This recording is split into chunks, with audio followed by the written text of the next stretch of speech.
everyone, Devon with OBS Solutions, and tonight we're going to talk about, diagnosing your window motor and replacing it, because this thing is slow. It's like, Kenny, gets slower and slower the more you use it. It's kind of like the Biden administration, Kenny. The longer it's here, the slower it gets. Full disclosure for you guys, we don't claim to be experts at anything in this world except for what, Kenny? Gravity. And taxes. That's right. So these are just tricks and tips that we've learned along the way. We've been doing this a while. Maybe this will help you guys out. Maybe it won't. Maybe you just say, we don't want to watch this video. If you're not, enjoy. All right, before we just replace this window motor, we're going to actually diagnose it properly. Let's say it's different. Let's say that we have a window motor that doesn't even work at all. Or let's say that the window motor only works when the doors open like this, or this, or this. We're going to show you how we do it. Let's go, Kenny. Okay, so before I pull this door panel, the first thing I always do on an OBS truck, I always make sure I open my wing window. That way, in case I lock the keys in it while testing the window, I can get in. The other thing I always do, I always pull number 8 fuse, so my dome light isn't staying on, draining my battery down. That sucks. Now let's pull the door panel. Okay, so there's a ton of videos, I'm sure, on the YouTube and the Insta and all that stuff on how to pull a door panel off. The one thing... I'm pretty sure we made a video a long time ago. Did we?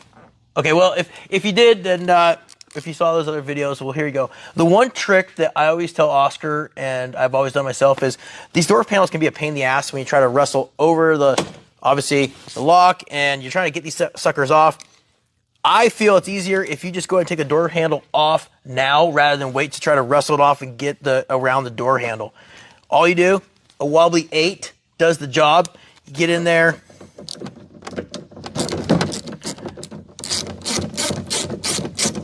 I'll pull this guy off first. And now, I always put pressure on it so I don't lose the little bolt in there. Now I'll take the rest of the retainers off. 7 screws, of course, besides our window switch. Very easy. Watch. Real quick, pulling the door panel off. I've got all the screws out of it, all the retaining hardware. If you know anything about our OBS Fords and their awesome door panels, and they're plastic, you know that it's also retained by what we call a Christmas tree. What would you describe a Christmas tree as, Kenny? A pointy thing. A pointy thing. It's a retainer that helps retain the door panel to the door. It's made of plastic. It has a clip on the back side that goes in the door, and then it pushes into the door. The problem with it is sometimes the old ones will get like brittle, and they wouldn't want to allow you to pull the door panel off and actually break the back of your door panel. What I do is I get my hand, like kind of wedge my hand across the back here, or whatever you want to call it here, and I'll use my thumb and kind of push it apart. If I don't feel it wanting to pull off the door, I'll get a long set of dikes, if you will. Kenny, is that the right term these days? Can I use that word? Side cutters? There, side cutters. There you go. And I'll get behind and I'll cut the Christmas tree in 2. That way it doesn't ruin the door. And I try to not scratch the paint as well, because sometimes you'll get in here. So just be careful. But then you can't reuse them, Devon, if you cut them. Oh, but we do sell them. We have them in stock. Ask Ricky.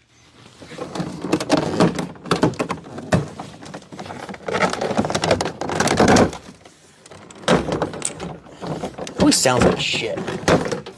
Ta-da! Make sure you take that guy off, that guy, and you're free. Oh, Christmas tree right here. Is that 90s engineering or what? Not very Christmassy. No, it's not. I like diagnosing things simple. It's not really like curing cancer here.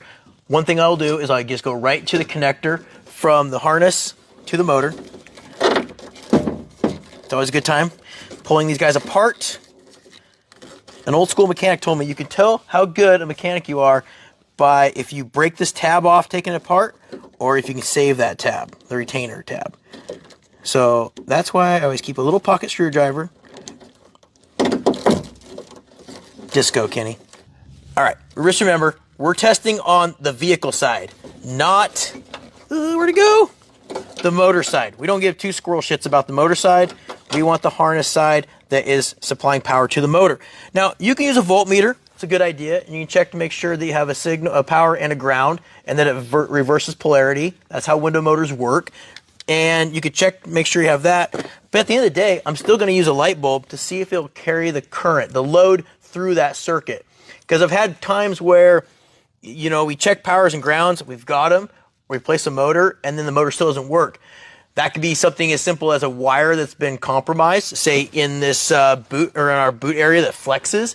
Maybe it's been flexed so many times it's starting to break. Wire just is barely on there. So what we'll do is I'll take an old light bulb, just rig it up with some simple wires like this. Can't be an LED, right, Kenny? Right. And then I just go up and I go down. And that right there signifies that the circuit's good. And if you really want to be a cool guy, you can do that and flex your harness and see if it drops out. Same thing, I'm going up and down. Very simple. You don't need a lot of really fancy tools to do that job. Now I know it works, so let's get to the motor. Hey, Devon. Yeah. Well, that's cool that you have power, but what if it didn't light up? And what if we didn't have power or ground? Well, that's a bad day. Actually, the next thing you want to do is you want to pull this wiring harness out of the door. First, you got to do a visual and just make sure it's not a chafed wire nearby, but you're probably not that lucky. It's probably going to be compromised in the flex area of the harness. We see that a lot. These trucks are old. The doors open and close a lot, and so the harness breaks there. By the way, if that does happen, you can't just fix that wire right there at the brake. You need to pull the whole harness out and fix the wire and repair or replace it like further back than where it flexes. If you try to fix it, I've seen this before, we get trucks in and someone's, the wire's broken, then they just add a butt connector where it flexes, it's just gonna break again there. So you have to replace it a good distance so it has enough real estate to flex. Does that make sense? Yeah. Okay. That's not the story I wanted to hear. What was the story you wanted to hear? Well, it sounds kind of hard. Oh, you're asking what happens if everything's fine there. Well, this circuit for the driver's side goes all the way to the passenger side and then comes back. So you're gonna have to trace that down, figure out if it's at the flex or if it's further under the dash or to the passenger side. Like I said, if you've gotten this far and you don't want to go any further, take it to a shop that has a good reputation and I'm sure they can help you out. Let's just assume that this motor doesn't work at all. And naturally it's stuck down because why, Kenny? Every time it seems like a motor fails, the window's stuck down, there's a big rainstorm coming and... That's Murphy's Law. Yes, it is. If that's the case, then we're going to treat it like a dead window motor. Now, here's a window motor, nothing fancy. If you're just going to do the motor by itself, you can actually, if you look on your door, you've got two little divots here. Those divots are where you drill out for your 8mm socket to go in there and take the screws out. And then last, you take this guy out here, another 8mm. You use a wobbly, get that guy out, and the motor pops right out. Because the motor is on the back side of the regulator. It sits like this. Now, this is a regulator assembly, new, of course. This is just the motor. You can see the difference here. Both of these are on our website, obssolutions.net. There's a plug for you there, Kenny. Today, we're just going to do the regulator. And like I said, we're going to show you how to do it. I forgot to tell you guys something, though. This window is rolling down slow.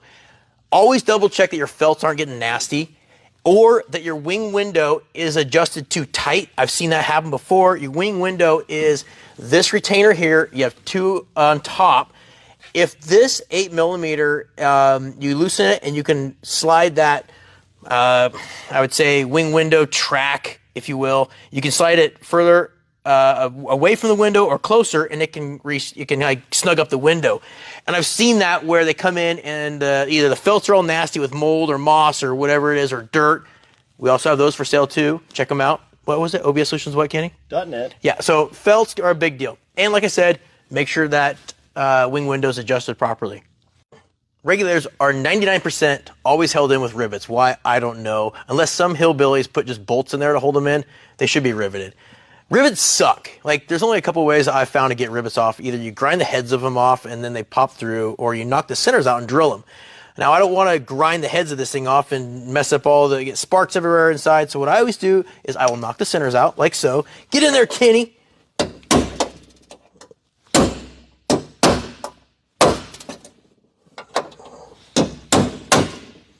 Now, I knock the centers out. Why? Because that's the most structural part of a rivet that I've found. And then I'll take a drill bit.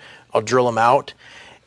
Be careful, though. Your window is down. I always pay attention so I don't go all the way through it and crack my glass. Okay, so I already got a couple of the rivets out, the two rivets out. It's kind of a pain in the ass, but one thing I've learned is I'll just come in sideways. See, when they spin, it's no fun, Kenny. And then I'll kind of get the head off, and that's how I get those guys off of there. That guy likes to party. Now I'll come in sideways. So what I just do, I just knock the rivets out that retain our window regulator to the door. Now the window regulator dropped. So how in the hell do I get it out of there? Good question. So what I do is I'll take my hand, get our glass all the way up. The regulator just came out of the window track. That was easy. Now, if you were a native to the Pacific Northwest, you will know what this is. Every kid around here was born with one, like a logging wedge. It works great. I use logging wedges, put a little tape on it when it gets roughed up so it doesn't scratch the glass. But now the glass is secure. I can work in there, and I can now pull my window regulator out. Oh, this is the fun part. This is where, you know what? We're going to show you an easier way than that because we're going to knock the rivets out of the support for a door panel. It makes life a lot easier. I do the same process as I did before, knock the center of the rivet out, and then drill it out. Support's out.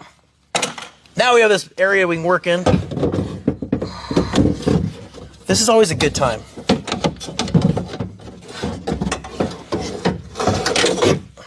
Okay, look at that old bastard. I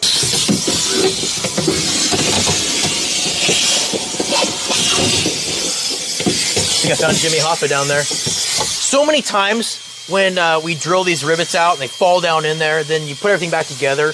They'll when you close the door, you can hear them like moving around there and making a bunch of noise. Our door panels creak enough as it is. I always hate hearing shit in my door, so I always just vacuum out what I just drop down in there.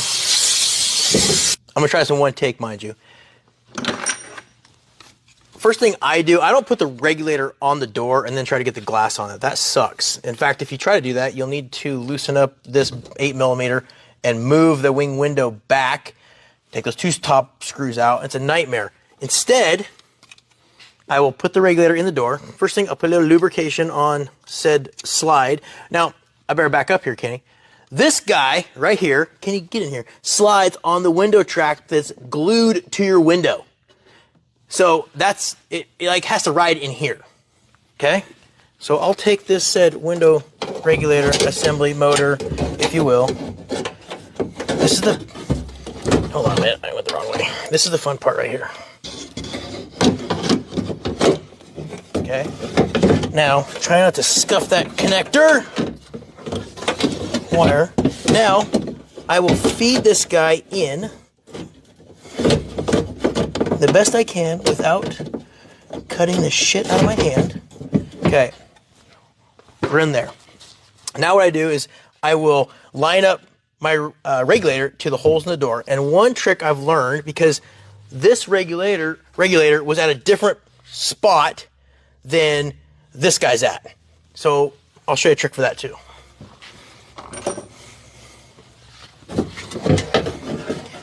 Okay, so I will take, there's a hole, the front hole right here.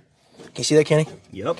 I'll line that up with this guy, and I'll put just a 6mm bolt in there temporarily. So hold, please. Okay, so you can see I got a 6mm in there. It's on the, it kind of retains it to the door. Now I got to line up the last 3 holes. Now this is kind of the trick, and you're going to understand why. I will take the wedge out. I will lower the door, or the window down until my holes all line up. So there's that guy, and that guy. And I'll just throw my rivets in there. Now, Kenny said he's always bolted his on, but his is a brick nose, and, you know, he's a little derpy that way. But I've seen them with bolts or rivets. I like to use the rivets. I think they're a little more structural. Maybe I'm wrong, Kenny. I don't know. You're wrong. We'll let you be right this time. But if you're going to rivet it, you're going to need a big boy rivet gun. And I'm sure you can rent these at your local wherever place. Parts store? Yeah, that's it. Parts store. So, give it the onion. uh-oh, last one.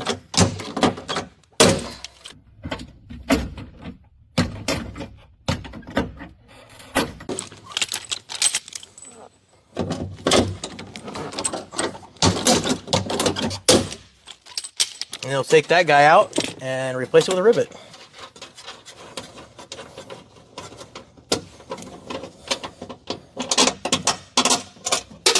I knew you were gonna drop it. Cripes! Feeling the burn. And there you go. All right, we're all secured here. I always double check to make sure that none of my rivets are moving, because that would suck. By the way, you'll know if your rivets, or in Kenny's case, bolts or whatever, are loose. When you ever hear your motor go up and down, you hear a click or clunk. It makes a goofy noise, and you see the door kind of flex out, and you'll hear that pop when it does that. That's why. So I always check before I put the door panel on to make sure they're secure.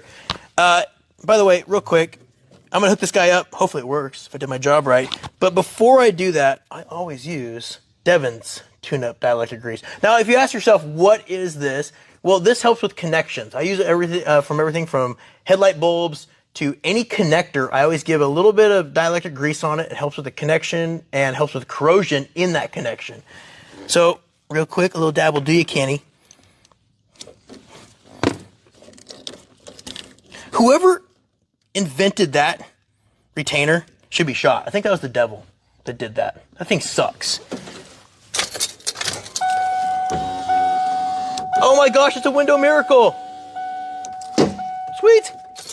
Well, that's it for you guys. I hope that was enough information for you, and I hope we did a good job. If not, I'm sorry. It's the best we got. I'll put the door panel on. Vapor barrier, of course, because this didn't have it on there, which really is discouraging. And we'll drive this thing off in the sunset. Kenny, any last words? Don't forget that bolt. Which bolt? The one you dropped. Oh, shit, that's going to suck.